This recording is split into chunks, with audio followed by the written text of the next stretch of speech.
Oke, selamat pagi. Oke, di sini di channel Klinik Kimia, saya akan membahas dari buku interaktif kimia SMA kelas 12, generasi 7, bab 1, yaitu tentang koligatif larutan, di penilaian harian halaman 13. Oke, soal nomor 1. Molalitas larutan H2SO4 46%, W per W adalah.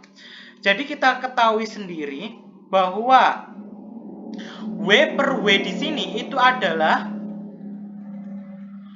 weight per weight, massa per massa. Jadi kita bisa tuliskan 46 per 100 gram. 46 ini punyanya siapa? Punya H2SO4 murni. Nah, 100 gram ini punya siapa? Punya larutan. Larutannya dari siapa? Dari H2SO4 plus air. Oke. Jadi kita dapat massa H2SO4 itu 46 gram. Massa larutan yaitu 100 gram. Berarti kita mencari massa air yang ada dalam larutan tersebut. Caranya 100 gram dikurangi 46. Berarti sama dengan 54 gram. Oke. Kemudian kita lanjut ke rumus molalitas. Di mana rumusnya yaitu mol terlarut per kilogram pelarut. N terlarutnya siapa? Ini terlarutnya H2SO4. Pelarutnya siapa? Pelarutnya air. H2SO4 berarti massa H2SO4 per mR H2SO4 per massa kilogram pelarut berarti menjadi 0,054 kg. Massa H2SO4 46 gram per mR-nya H2SO4 gimana caranya? Jadi di sini kan ada H2SO4 di mana air atom relatifnya kan 1. Tapi di sini ada 2, berarti kita tulis 2. Tambah S-nya di sini ada 1, berarti 1 kali 3 2. Kemudian 4 berarti atom O ada 4, berarti 4 kali 16 64 gram per mol per 0,054 kg. Jadi terus hasilnya yaitu 8,69 molaritas. Oke, kita lanjut soal yang kedua. Sebanyak 34 gram zat elektrolit binder dilarutkan dalam 180 gram air. Kata dilarutkan di sini menunjukkan bahwa zat tersebut merupakan zat yang terlarut. Berarti kita tulis massa terlarut sama dengan 34 gram. Berarti MR-nya di sini, MR terlarut 170 gram per mol. Kita langsung mencari molnya terlarut. 34 gram per 170 gram per mol. Berarti sama dengan 0,2 mol. Oke. Kemudian dilarutkan dalam 180 gram air, berarti massa pelarut air sama dengan 180 gram. Oke. Terus ada yang diketahui selanjutnya yaitu tekanan uap murni adalah 22,5. Berarti P0 22,5. Terus uap jenuhnya P 21,76. Oke. Terus kita tahu sendiri bahwa rumusnya yaitu ada delta P sama dengan XT dikali P0 dikali I. Oke. I merupakan faktor Van Hoff. Karena kenapa diberi I? Karena di sini merupakan zat elektrolit binder. Sehingga I ini nilainya ada. Berarti delta P di sini kan rumusnya kan P0 min P sama dengan XT dikali P0 dikali I. Oke. P0 min P berarti 22,5 dikurangi 21,76. X terlarut dikali P0. P0-nya yaitu 22,5 dikali I. 22,5 dikurangi 21,76 yaitu 0,74. Sama dengan XT, fraksi mol terlarut 22,5 dikali I. Oke, kita lanjut, yaitu 0,74 dibagi 22,5 sama dengan X terlarut dikali I. Oke.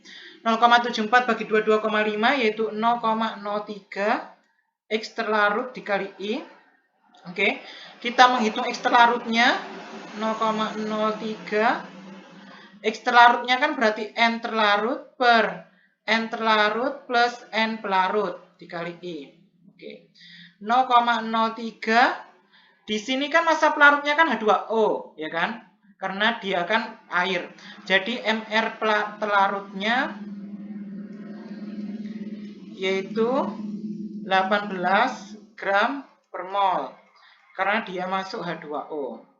Di mana H-nya itu AR-nya 1 kali 2, 2 ditambah O, O-nya 16 berarti 18. Berarti kita cari N terlarutnya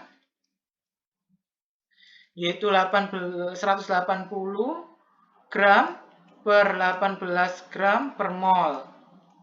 Berarti sama dengan 10 mol. Oke, kita dapat ya. N terlarutnya kita masukkan 0,2 per 0,2 plus 10 dikali I. Oke. Kita lanjut. 0,03 sama dengan 0,2 plus 10,2 dikali I. Oke. Terus 0,03 dibagi 0,2 per 10,2 jadi 0,02 dikali I. Berarti I sama dengan 0,03 per 0,02. Jadinya I itu sama dengan 1,5. Oke. Kita dapat I segini. Oke. Terus kita ketahui bahwa rumus I sama dengan 1 plus N-1 dikali alfa. Oke. Alfa di sini derajat disosiasi yang akan kita cari. 1,5 I-nya dimasukkan 1 plus N-nya di sini. Karena dia elektrolit biner, berarti N sama dengan 2. Berarti 2 min 1 dikali alfa. 1,5 pindah ruas dikurangi 1. Ini 2 min 1 dikali alfa. Ini 0,5 1 kali alfa. Jadi di sini alfa sama dengan 0,5 atau 50%. Jadi jawabannya adalah B. Oke. Oke, kita lanjut ke soal nomor 3. Yaitu larutan CH3COH memiliki kadar 5%. Berarti 5% 5 per 100. Oke. 5% dalam W per W. Berarti 5 gram per 100 gram. 5 gramnya CH3COOH. 100 gramnya larutan. Berarti massa CH3COOH 5 gram. Massa larutan 100 gram. Dan massa air 100 gram dikurangi 5 gram. Jadi 95 gram. Dan kita ketahui di sini MrCH3COOH sama dengan 60. Oke. Kita ada massa sama MR. Berarti kita langsung mencari molnya CH3COOH. 5 gram per 60 gram per mol. Jadi 5 dibagi 60 0,083 mol. Oke. Terus pertanyaannya, volume air yang harus ditambahkan agar konsentrasi larutan tersebut menjadi 0,1 molaritas adalah, berarti kita mencari volume, di mana M sama dengan N per V. V-nya di sini V larutan. M-nya di sini minta 0,1 molaritas, 0,083 kita masukkan per V larutan. Berarti V-nya sama dengan 0,083 dibagi 0,1, 0,83 liter. Berarti kita peroleh volume larutan 0,83 liter atau 830 ml. Oke. Kemudian kita ketahui sendiri bahwa volume air awal ini belum diketahui karena kita ketahui massa airnya 95 gram. Berarti kita cari volume air ini melalui rumus M sama dengan Rho dikali V, di mana kita mencari volume M per Rho. Masanya air kan 95 gram nih, dibagi Rho-nya air 1 gram per mililiter. Kita coret jadi tetap 95 mili. Oke. Volume air awal 95 mili. Jadi volume air yang ditambahkan 830 mili dikurangi 95 mililiter. Berarti sama dengan 735 mililiter. Jawabannya adalah D. Oke. Kita lanjut ke nomor 4. Oke. Sebanyak 45 gram CONH2 dua kali ini disebut urea, dilarutkan dalam 900 gram air sehingga terjadi penurunan titik beku 1,550 derajat Celcius. Berarti kita ketahui sendiri bahwa delta TF sama dengan 1,550 derajat Celcius. Kita langsung menuju ke rumusnya delta TF, di mana delta TF itu kan sama dengan M dikali KB KF. Oke.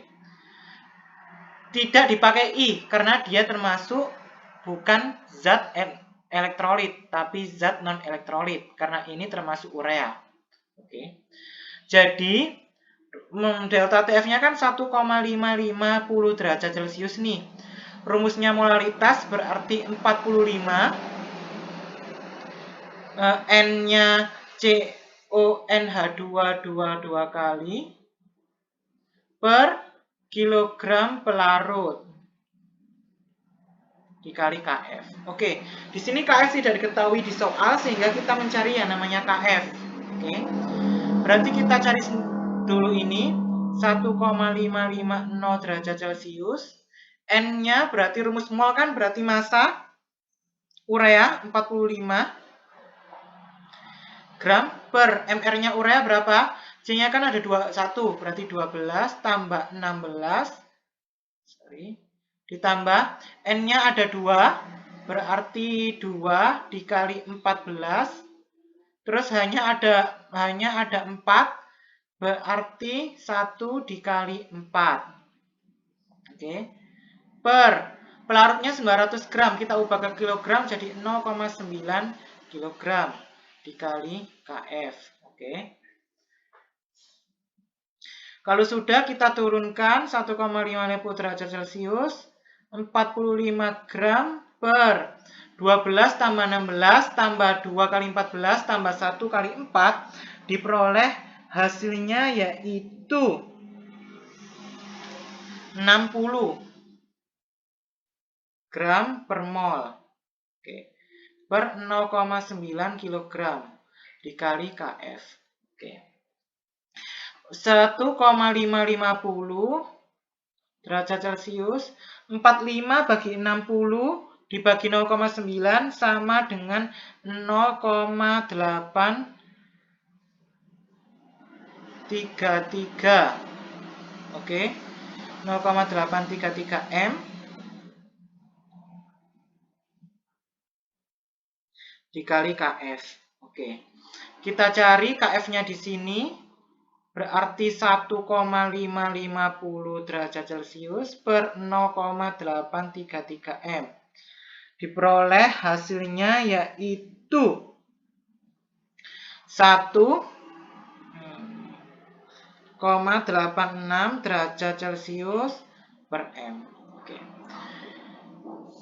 Kita sudah tahu KF-nya, kemudian kita tinggal cari massa kalimat selanjutnya, yaitu massa CONH2 yang harus dilarutkan dalam 1 kg air agar diperoleh larutan dengan penurunan titik beku setengah dari penurunan titik beku larutan awal. Berarti kejadian kedua, kan ini kejadian pertama. Kita cari kejadian yang kedua. Oke. Di mana delta TF itu sama dengan M dikali KF. Oke. Delta TF-nya di sini itu adalah setengah dari penurunan titik beku. Kan titik bekunya di sini 1,55. Setengahnya 1,55. Di sini setengah dikali 1,550 derajat Celcius sama dengan, nah, molaritasnya lagi kita cari, tapi di situ memakai, belum diketahui ya masanya, berarti kita cari M-nya saja dulu, kali KF. Oke. Setengah kali 1,550 yaitu 0,775 derajat Celcius sama dengan M dikali KF-nya tadi 1,86. Berarti nanti diperoleh M-nya sama dengan M-nya sama dengan 0,416.